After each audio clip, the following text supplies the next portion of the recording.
In a previous video, we took a look at the Fluid Audio C35BT. Today we're going to be taking a look at the bigger brothers, the C50BTs. So the first thing you'll notice is the tweeter is slightly larger at 1 inch versus 0.8 inches. The woofer is a 5.25 inch woofer as opposed to the 3.5 on the smaller ones. The power output is now 42 watts times 2 instead of 32 watts times 2 on the smaller versions. They still have the same material with MDF in the bottom, vinyl wrap. You'll notice this waveguide to control the directivity of the tweeter. You still have the volume knob up front with the ability to change inputs by pressing it in. Auxiliary input, as well as a headphone jack out, and the headphone output switches exclusively to the headphones and turns off the sound from the speakers. Taking a look at the back here, you'll notice they're both ported as well. The speaker on the right is the passive speaker. You have no option to switch it from left to right.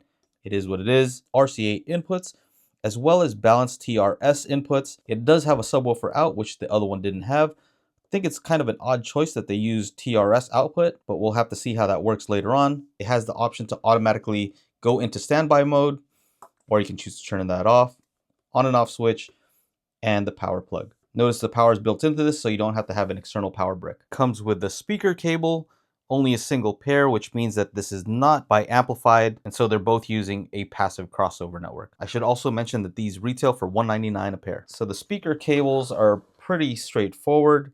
You just use the push terminals. I wish they would have included the wiring that you'd need to connect this to your computer, but unfortunately they do not. So now it's time to do some listening tests. The first thing I noticed is that these take significantly more desk space than the previous versions. I mean, you can just tell by looking at them. If you go back to the other video, the other ones are really tiny. Right now I have these on some Kanto stands, but I will test them down on the desk itself, as well as on something that will just kind of angle the speaker upward.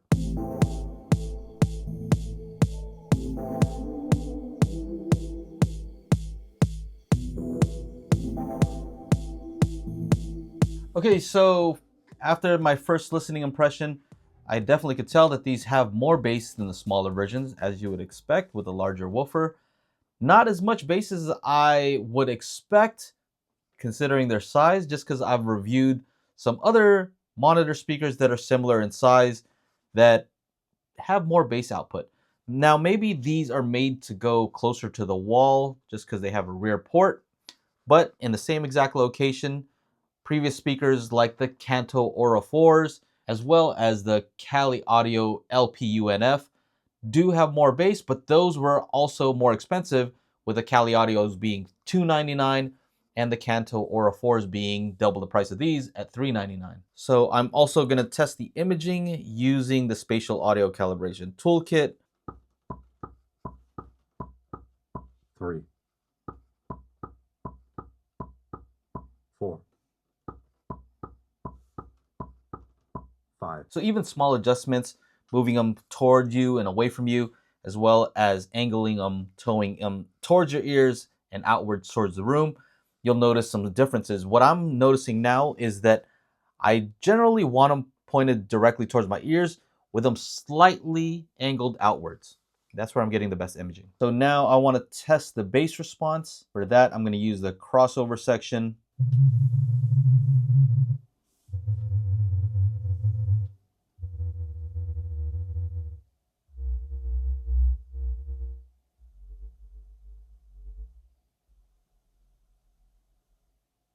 All right, so in the bass, I've noticed that it goes a little bit lower. Here they claim that it can get down to 50 hertz, and I am hearing bass down to 50 hertz and even slightly below, maybe down to even 40, and some slight audible bass down to 32 hertz. So in the previous versions, I noticed that when I was testing for hiss, that it wasn't active when there was no sound playing. So right now, if I listen to these, there's a slight, very, very minimal hiss. But if you notice, when I play these test tones, you can hear the hiss go in and out when it starts to play sound.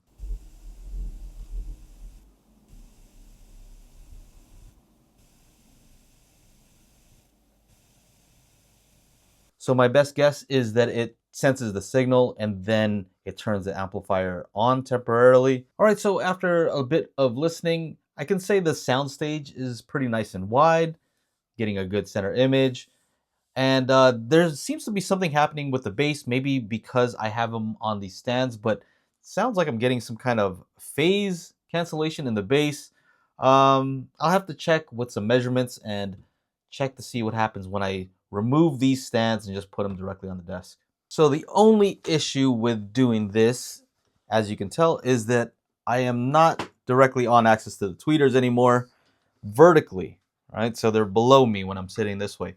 So I would prefer to angle them upward if I could. But let me just check the bass real quick and see how that sounds. Okay, so it definitely sounds better when I have them directly on the desk. I do wish that I could angle them upward. I do have a solution for that though. I have this platform from another speaker that I've reviewed prior. So let me go ahead and put this on this one. I will link in the description to some foam isolation pads that do angle the speaker upward because it definitely sounds better near the desk. I guess that's how they're designed. So let's go ahead and take a measurement of these on these stands, on the desk, as well as on the previous stands that I had. So here I'll be using my app, Magic Beans Audio True Target, to get a spinorama style measurement of these speakers. So keep in mind, this is an in-room measurement, so it will have the effect of the room when it comes to the bass response. Mainly what I'm looking at is from the mid-range up to the treble, how flat and how neutral it is if you're going to use these as studio monitors.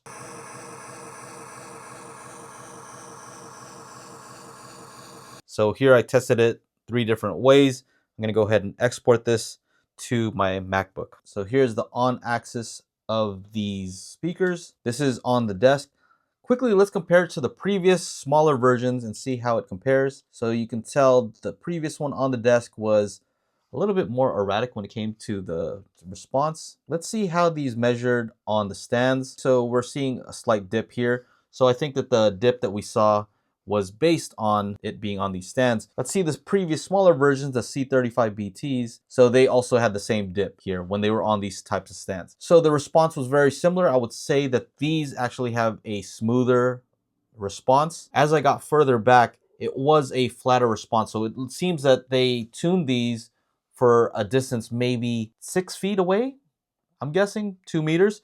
And so I find that a little bit odd because if these are going to be for a near field situation, you may be as close as 3 feet away, in which case you'll probably want to EQ these because the treble is going to be a rising response. If you're trying to monitor and do stuff accurately, you're going to want to have that as flat as possible. The directivity on these is pretty decent. There is a mismatch here around 8K, probably something to do with how the tweeter interacts with this waveguide. Because if I look at the one with the riser as well as on the desk seems the smoothest. So it seems that they've optimized this to be on the desk.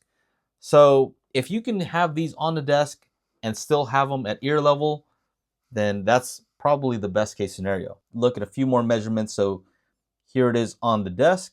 Here it is on the riser. Actually, the riser looks pretty smooth as well. And here it is on the stand. When you put it on the desk, the dip actually shifts over from about 500 hertz and it shifts over to this region around 1.3K. On the riser, you'll notice that is somewhere in between because it's not elevated as much and it's less drastic, so it's a little bit smoother. So yeah, maybe having it on the riser is actually the best way to go.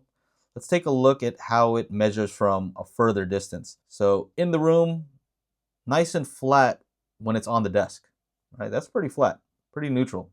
I'm impressed with that. So if I have it on the riser and I measure from the same distance, ooh, that looks even better to me. Some cases it's better, in some cases it's a little bit worse. In either case, they look pretty decent. And then on the stands in the room, still looks okay, but then we have this dip. So I would say first place would go to actually sitting on the desk. So I would have them sitting on the desk, then I'd use some EQ to smooth this out a little bit. All right, so it seems to also have the most bass. So taking a look at the bass on these 3, it seems like you're getting the most gain when it's on the riser. So best case scenario, I would say that all of these really start to roll off around 120 hertz. See, that's where the peak is. Let's say the best case scenario is on this riser. So about 3 dB down, we're talking about 80 hertz. So that's not far off from the previous versions. So these are the previous smaller versions. You can see that the larger one, they both start to roll off really around this area. But the roll off on these larger ones is less steep. Another thing you'll notice is that the port starts to take over. So this is the port here, whereas the port on the other one, you can see the little knee here. So 10 dB down, we're talking about 40 hertz. And that's kind of what we found out by doing our listening tests with the spatial audio calibration toolkit. But what I want to know now is what happens when we connect the subwoofer. So I'm going to simulate that by connecting a TRS to the back of the sub out, and let's see what happens to the frequency response. What should happen is that it applies a high pass crossover, meaning that it doesn't allow the bass to go to these, and it sends that bass instead to the subwoofer, allowing these to play louder. Let's see if that's actually happening right now. So I find it fascinating that when I plug in a subwoofer to this thing, it does not apply a high pass to this. When we take a look at the measurements here, this is the previous measurement. This is with a subwoofer connected, and you can tell that it's not doing any high pass. It's kind of just doing the same exact thing as it did before. My subwoofer is the smaller version here. I know what the response is here, and what I wanted to know is if it's applying a filter so that no mid-range and higher frequencies are going to this, and that is what is happening. It looks like the crossover is somewhere maybe around 100 hertz.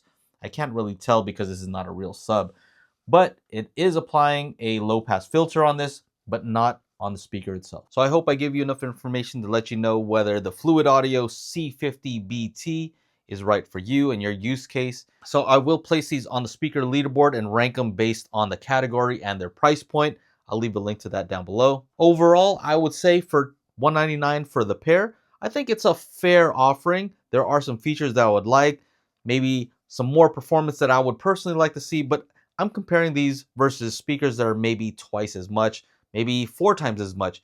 And so I don't think that that's a completely fair comparison. Based on their budget constraints and based on your budget, it may be suitable for exactly what you're looking for. I think overall, it's not a bad speaker, but it's also not the best speaker in the world. I think some of these other features might come in handy, like being able to use it as a headphone output. I thought it was a weird choice for them to use TRS for the subwoofer output instead of RCA, so you may want an adapter for that. But I want to give a shout out to Fluid Audio for sending these out for the purpose of this review.